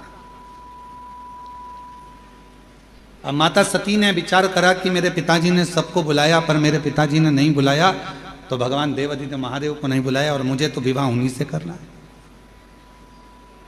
मुझे तो उन्हीं के साथ विवाह करना है, मेरा विवाह तो केवल मेरे को शिवजी के साथ ही करना है, भगवान शंकर जी के साथ ही करना है। पर मेरे पिताजी ने तो बुलाया ही नहीं है, उनको निमंत्रण ही नहीं दिया है मेरे पिताजी ने तो देवादिदेव महादेव को। और दक्ष प्रजापति ने नगर के शिल्पकारों को बुलाया जो मूर्ति बनाते थे, और मूर्ति बनाने वालों को बुलाकर कहा शिल्पकारों को कि एक पत्थर की शंकर जी की प्रतिमा बनाओ और मेरे राज्य के दरवाजे पर लगाओ, जहां से सब अंदर आएंगे तो वो शंकर भगवान को द्वारपाल बना के मेरे दरवाजे पर खड़ा कर दो, जिससे दुनिया के लोगों को लगे कि शिव जी को द्वारपाल बनाया है, शिव जी को द्वारपाल।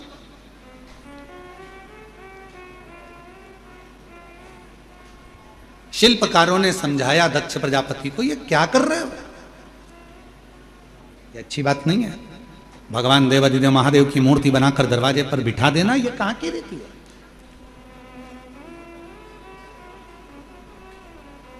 एक शिल्पकार आया उसने समझाया, दूसरा शिल्पकार आया उसने समझाया, तीसरा शिल्पकार आया उसने समझाया, सबने समझाया पर कोई समझे।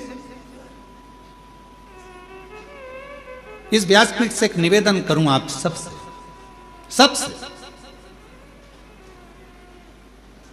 अगर यदि आप लोग अपनाएंगे तो कहना उत्तमता है, नहीं तो व्यर्थ बोलना और व्यर्थ बात को रखना ये तो श्रेष्ठता नहीं है। कर सकते हो क्या आप लोग जो हम बोलने जा रहे हैं?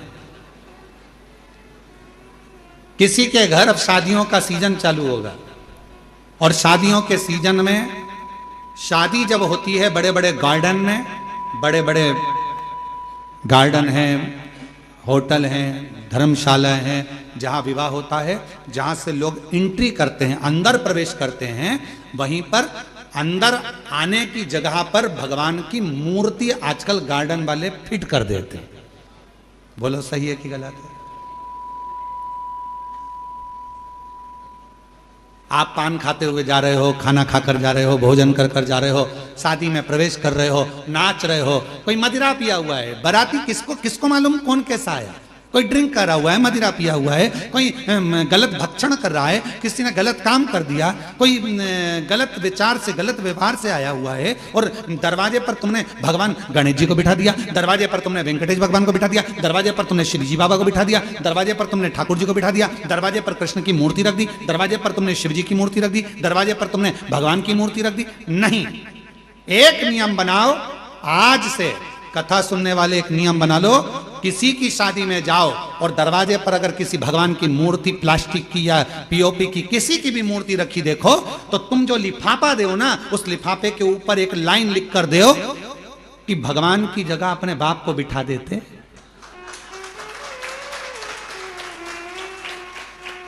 परमात्मा को दरवाजे पर तुम्हारी अगवानी करने के लिए बिठाया। यह सनातन धर्म है, यह हिंदू धर्म है, यह श्रेष्ठता नहीं है।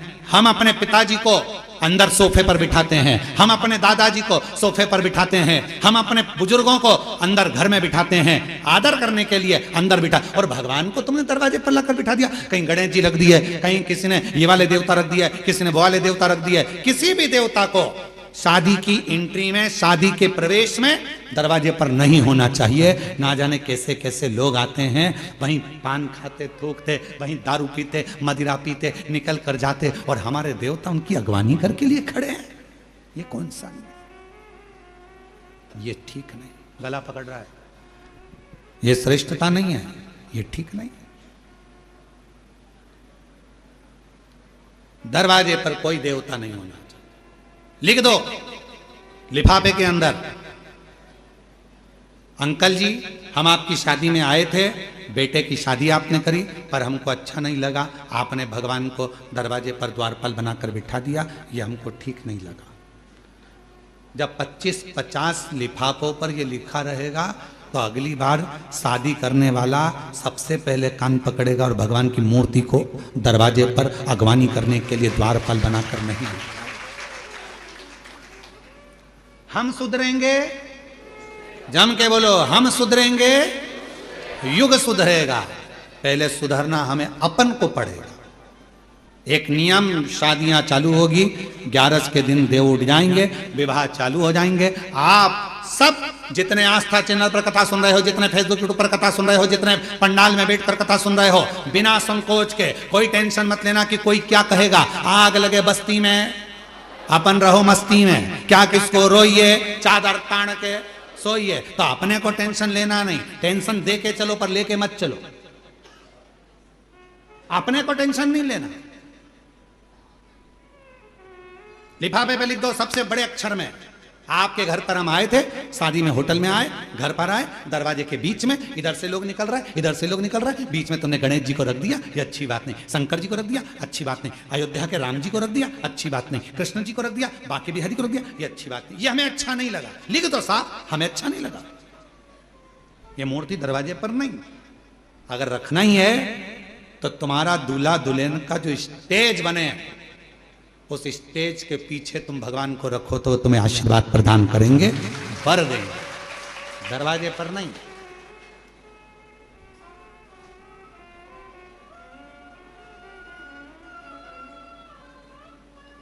थोड़ा सुधार, और यदि थोड़ा सा भी हम अपनी जिंदगी में सुधार लाएंगे, हम अपने जीवन में थोड़ा सा भी सुधार लाएंगे, हम अपनी जिंदगी में थोड़ा सा भी अगर सुधार लेकर आएंगे, तो ये निश्चित है कि हमारा प्रदेश, हमारा देश सुधरेगा जरूर। थोड़ा सा सुधार। क्या करा दक्ष प्रजापति ने? शिल्पकारों को बुलाया, और शिल्पकारों को बुलाकर उन शिल्पकारों को बुलाकर शिव जी की मूर्ति, शिव जी की प्रतिमा बनवाई, शंकर जी की प्रतिमा।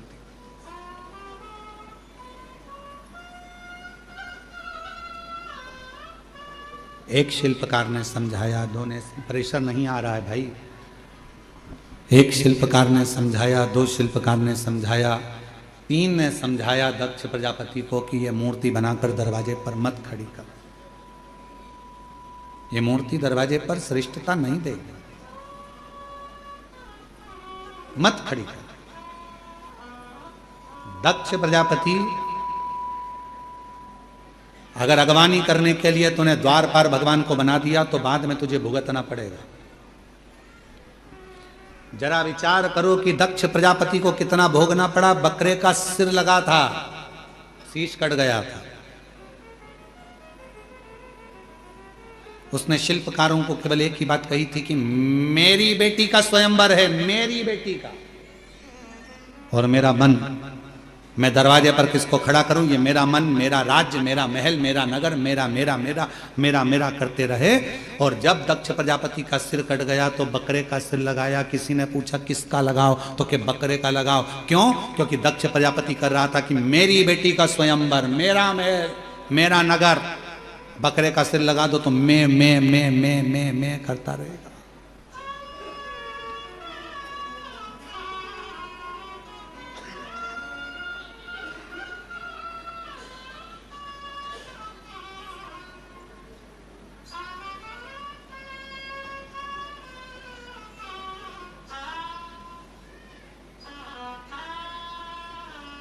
दुनिया में मैं शब्द, मेरा, मैंने करा, मैंने करा, मैंने करा, मैंने करा नहीं। प्रभु आपकी कृपा से सब काम हो रहा है, प्रभु आपकी कृपा से सब काम हो रहा है।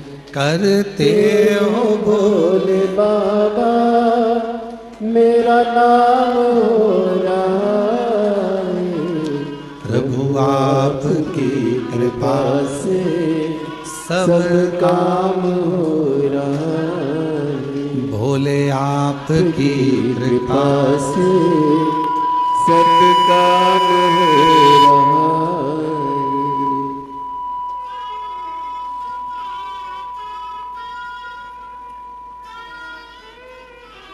इसमें मेरा कुछ भी नहीं है, सब बाबा भोलेनाथ का, शंकर जी का, देवता का, मेरा कुछ है ही नहीं।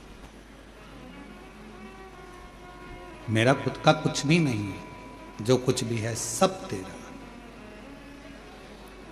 एक शिल्पकार ने दक्ष प्रजापति के नगर में पहुंचकर दक्ष प्रजापति की धर्म पत्नी प्रसूति माता को समझाया।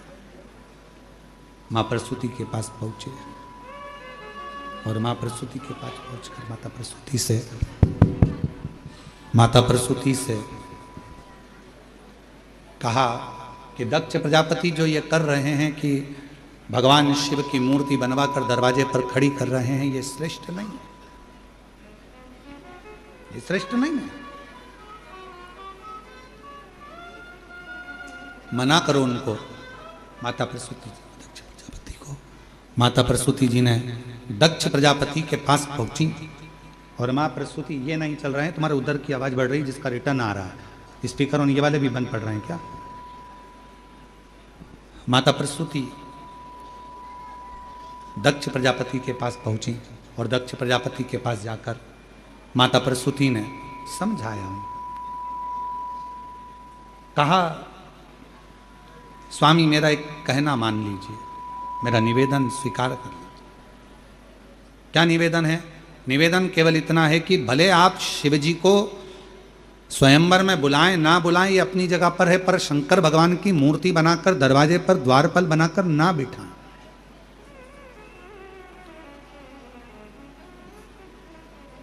दरवाजे पर द्वारपाल बनाकर शिवजी को ना बिठाया जाए। आप बुलाएं, निमंत्रण दें ना दें, आप स्वयंवर में बुलाएं ना बुलाएं, ये आपके ऊपर निर्भर करता है, पर शिवजी को द्वारपाल ना बनाए। भगवान शंकर को द्वारपाल बनाना यह श्रेष्ठता नहीं है, आप मत बनाइए। पर दक्ष प्रजापति के भीतर, कल आपको कथा में कहा था कि अलमारी में सामान पड़ा है, शंभु शंभु शंभु शंभु शंभु शंभु। कल कथा में कहा था कि अलमारी कपड़ों से भरी पड़ी हुई है। उस अलमारी में नए कपड़े रखना है तो अलमारी के कपड़ों को खाली करना पड़ेगा। कपड़े खाली होंगे, दूसरे कपड़े अलमारी के अंदर जाकर रखाएंगे। मसालदान के डब्बे हैं, डब्बे के अंदर मसाला भरा पड़ा हुआ है। मसालदान के डब्बे हैं, उन डब्बों के अंदर मसाला भरा पड़ा हुआ है, पहले से मसाला भरा हुआ है। उस डब्बे को थोड़ा सा खाली करना पड़ेगा, और जब हम डब्बों को खाली करेंगे तब उसमें मसाला दूसरा भरा आएगा, तब उसमें मसाला।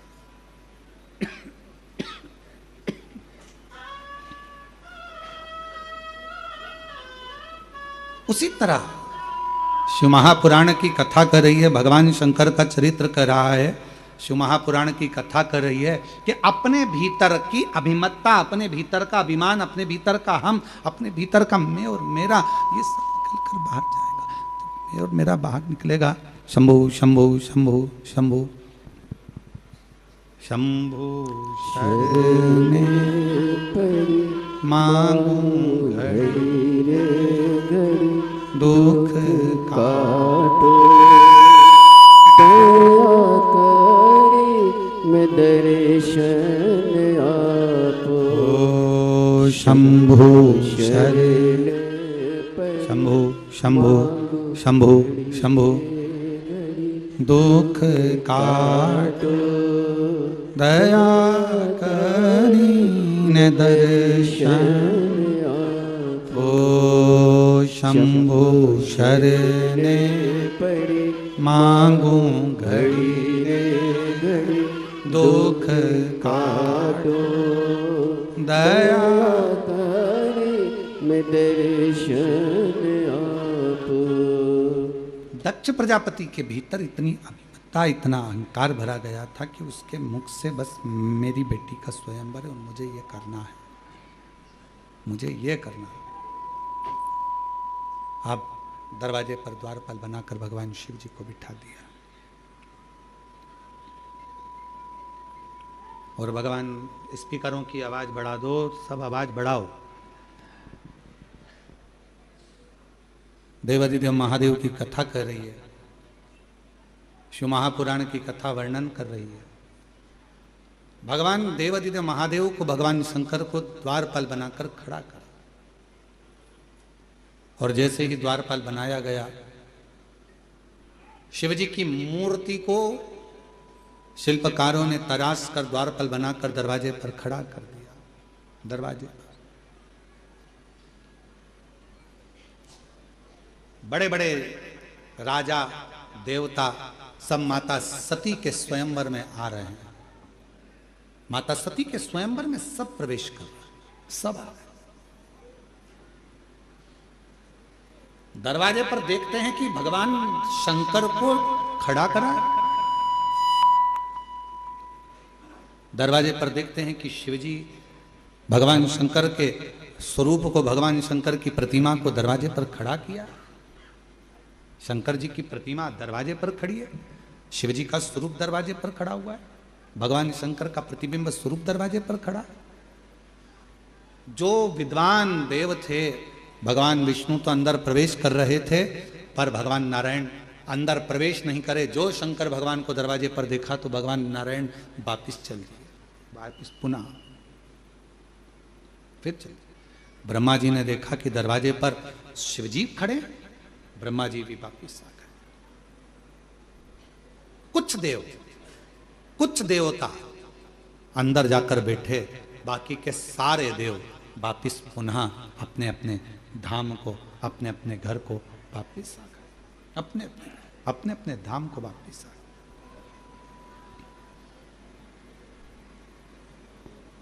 आप जरा ध्यान दीजिएगा कि स्वयंवर में ना भगवान विष्णु है, स्वयंवर में ना भगवान ब्रह्मा जी हैं, स्वयंवर में ना इंद्र हैं, स्वयंवर में ना गरुण है, स्वयंवर में ना वरुण है, स्वयंवर में कोई बड़ा देवता उस स्वयंवर में पहुंचा ही नहीं।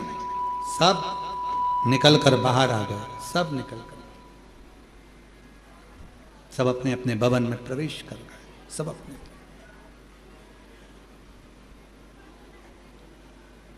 माता सती माला लेकर आ रही हैं। जैसे ही स्वयंवर में माता सती ने प्रवेश किया और माता सती जैसे माला लेकर प्रवेश करी, सती माता ने देखा कि पिताजी ने सबको बुलाया पर मेरे शिव को नहीं बुलाया और उन्हीं को ही तो मुझे माला पहनाना।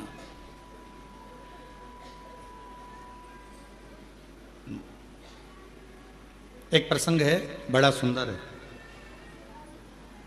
पर्वत मुनि और तुमरुका जी का एक बड़ा सुंदर प्रसंग आता है। थोड़ा ध्यान देना इस प्रसंग पर, शायद आपकी जिंदगी में भी कभी ऐसा हुआ होगा। इस प्रसंग को यदि आप सुनेंगे, स्मरण करेंगे तो आपके ध्यान में आएगा। पर्वत मुनि और तुमरुका जी का प्रसंग। एक बार पर्वत मुनि और तुमरुका जी का यह संवाद करता है कि पर्वत मुनि पुष्प लेकर आ रहे थे।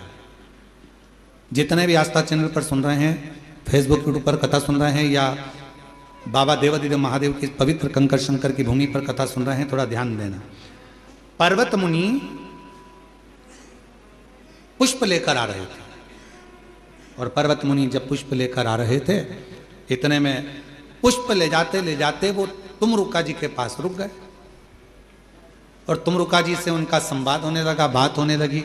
जब तुमरुका जी के मुख से पर्वत मुनि ने शिव जी के बारे में सुना, शंकर जी की लीला को सुना, शिव के स्मरण को सुना, शिव के गुणगान को सुना, शंकर जी के भजन को सुना, शिव के गुणगान को सुनना, शिव का कीर्तन सुनना, शिव का भजन सुनना, शिव का नाम जाप सुनना, ये जब पर्वत मुनि ने तुमरुका जी के मुख से सुना तो तुमरुका जी के मुख से सुनते ही पर्वत मुनि के हृदय में ये बैठ गया कि ये जो पुष्प है जो मैं भगवान नारायण के लिए लेकर जा रहा था, अब ये पुष्प मैं भगवान शंकर को समर्पित करूंगा, भगवान शिव जी को चढ़ाऊंगा।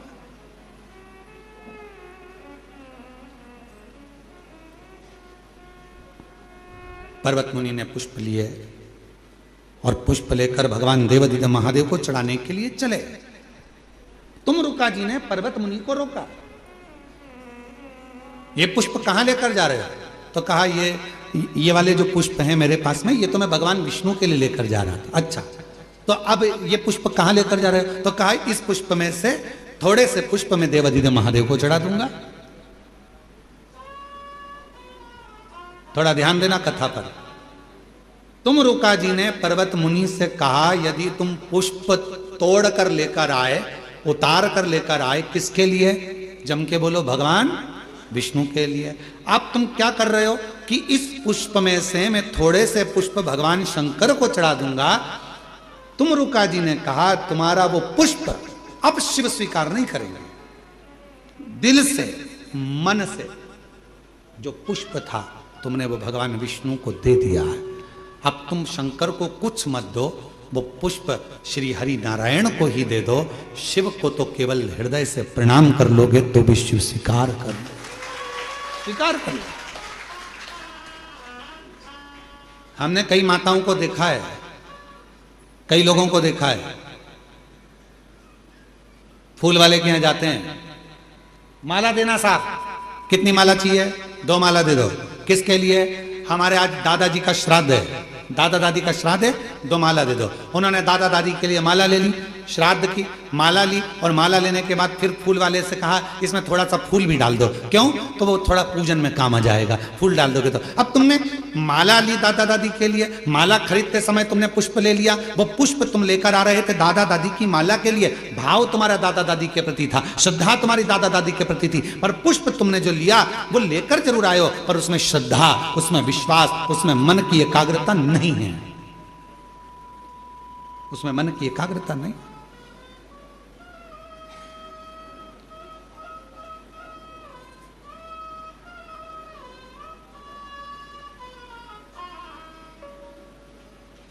वो भाव एक बड़ा सुंदर सा है।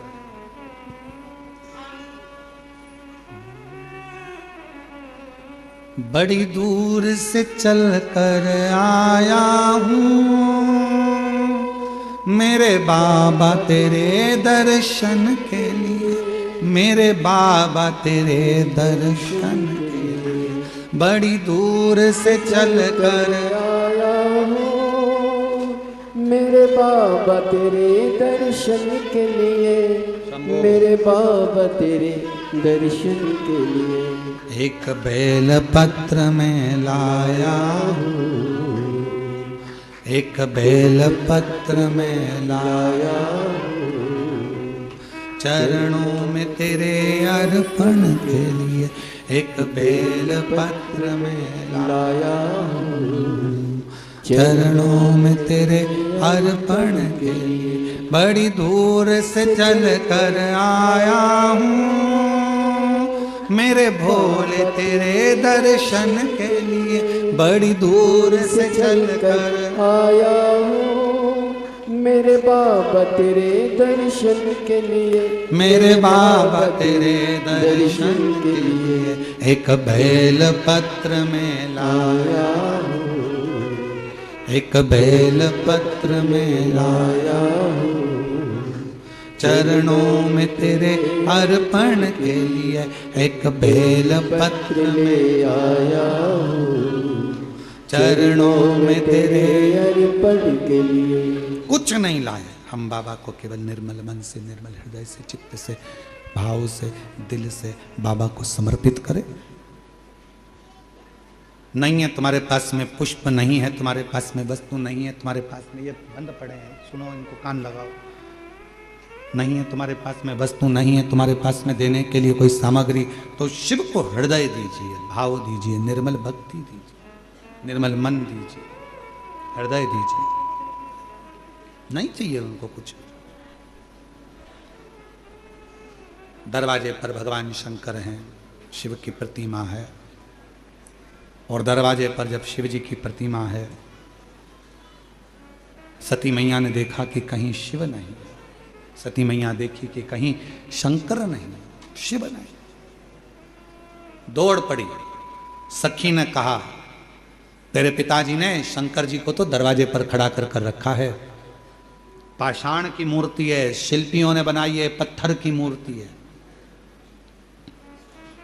दौड़ पड़ी मां सती, दौड़ती हुई गई, हाथ की माला सती पहले विचार कर लेकर आई थी कि ये माला पहनाऊंगी तो किसको पहनाऊंगी, जम के बोलो जरा, शिव को पहनाऊंगी। ये माला मैं किसी को देने वाली नहीं हूं,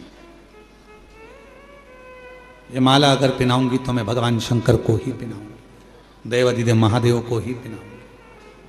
और सती माता माला लेकर दौड़ी।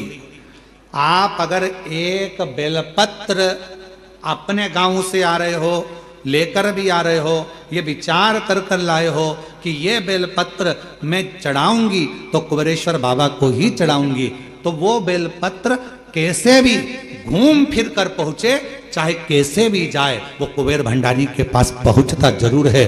उसी तरह जिस पुष्प को, जिस माला को, जिस भाव से हम लेकर जा रहे हैं, जिसके लिए लेकर जा रहे हैं, वो उस तक पहुंचती जरूर है, वो उस तक पहुंचेगी, वहां तक वो पहुंच जाएगी। बस आपका हृदय, आपका मन, आपके हृदय की शुद्धता, आपके मन की पवित्रता, शुद्धता, ये भीतर से हो, मन से हो। बड़ी बोल्ड आवाज है दादा, नजर उतरवा लेना। यहां तो माइक लगाकर आवाज नहीं आ रही है और तुम्हारी जोरदार आवाज आ रही है, इससे जोरदार क्या हो सकता है। अब तुम लोग भी बोल लो, बहुत जोरदार बोले वो, एक बार उनके साथ वापिस बोल बम का नारा है।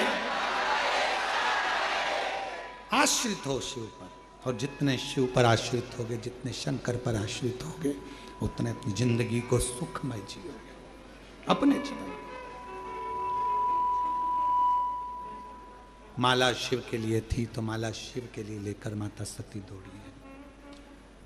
भगवान शंकर को जाकर दरवाजे पर माला मां सती पहुंची। शंभो शंभो, मां सती दरवाजे पर माला लेकर पहुंची और बाबा देवाधिदेव महादेव को समर्पित किया। जब माला भगवान शिव को समर्पित करी, भगवान नारायण, भगवान ब्रह्मा, इंद्र, गरुण, वरुण सब देख रहे हैं। अब देखना यह है, पाषाण की मूर्ति है, शिल्पियों ने बनाई है, पत्थर की मूर्ति पर माला चढ़ाई है। अब देखना यह है कि इसमें से शिव प्रकट होते हैं कि नहीं होते हैं। देखना यह है कि भगवान शंकर इसमें से प्रकट हो रहे हैं कि नहीं हो रहे हैं। इसमें से भगवान शिव आएंगे कि नहीं आएंगे? देखना तो ये, समझना तो ये। पिला दी माला, भगवान शंकर के गले में माला पिलाई। और जैसे ही शिव जी के गले में माला आई,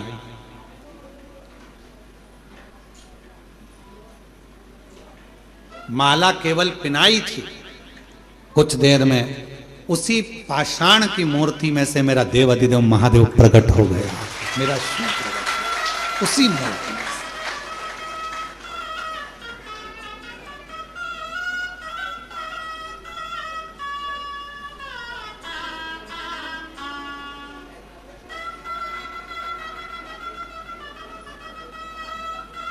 उसी पाषाण की मूर्ति में से भगवान शिव प्रकट हो गए। जो दुनिया के लोग कहते हैं क्या कंकर में शंकर है, जो दुनिया के लोग कहते हैं क्या पत्थर में भगवान है, जो दुनिया के लोग कहते हैं कि कुबेरेश्वर धाम का एक कंकर शंकर का प्रतिबिंब होता है,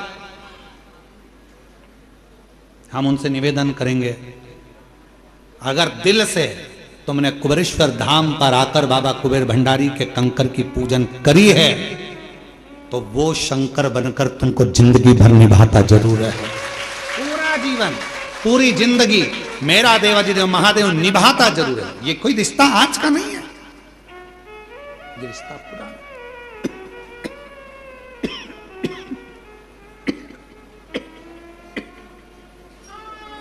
ये रिश्ता आज का नहीं, ये रिश्ता तो पुराना है। डीले डालो, डीले थोड़ा सा, ये रिश्ता पुराना है।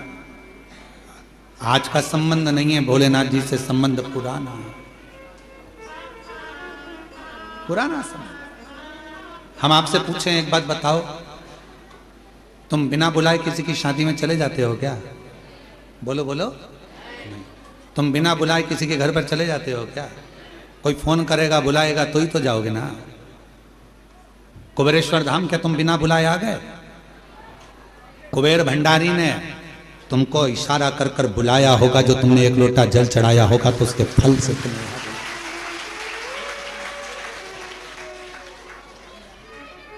तेरी कृपा बिना ना हिले एक भी अणु। जब एक अणु नहीं हिल सकता तो तुम अपने घर से कैसे हिल गई?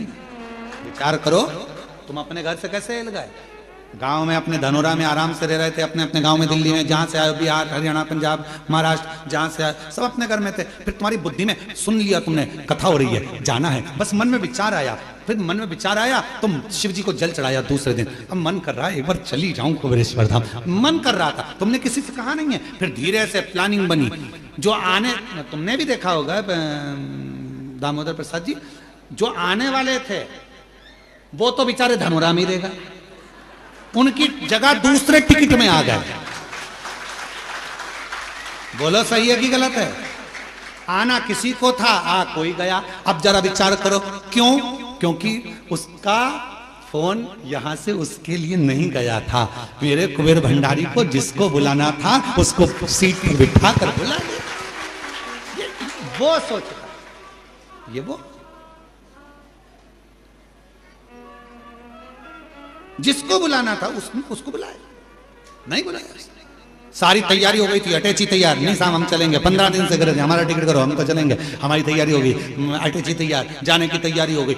सुबह रात को निकलना है और मालूम पड़े शाम को दोपहर 3-4 बजे थोड़ा सा काम आ गया, मैं नहीं जा पाऊंगा। तुम अब अपन सोच रहे कि बस खाली जा रही है, क्या करें? इतनी देर में किसी से पूछा, तुम चल रहे? हाँ भैया मेरी तैयारी, मेरे लिए चलो कुबेरेश्वर धाम। अब जाना किसी को था, बेटा था फूफा, आ गया मामा। जाना किसी को, बुला किसी को नहीं। और तेरी कृपा का क्या है भरोसा, कब किस पर हो जाए। जरा सी हम पर कर दो, जरा सी हम पर कर दो। जिस पर भी हो गई तेरी कृपा करुणा, वो भव पार हुआ, भव पार हुआ। पापी हो चाहे जितना, उसका भी बाबा उद्धार किया, उद्धार हुआ। गिद्ध अजामिल गणिका जैसे तेरे मन को भाए, जरा सी हम पर कर दो, जरा सी हम पर कर दो। तेरी कृपा का क्या है भरोसा, कब किस पर हो जाए, जरा सी हम पर कर दो। तो जब तक वो आदेश नहीं करेगा तब तक कोई आएगा नहीं। माला जिसके लिए बनी थी उसी तक पहुंचेगी, तुम जिसके लिए बने हो उसी तक पहुंचोगे, भजन तुम्हारा जिसके लिए बना है वहीं तक पहुंचेगा।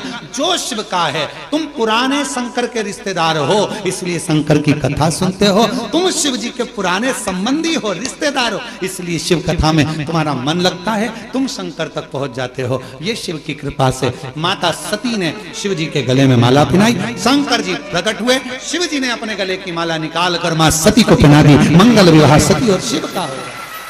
भगवान शिव सती पधार रहे हैं, जोरदार ताली बजाकर उनका स्वागत करिए भगवान शंकर और सती का।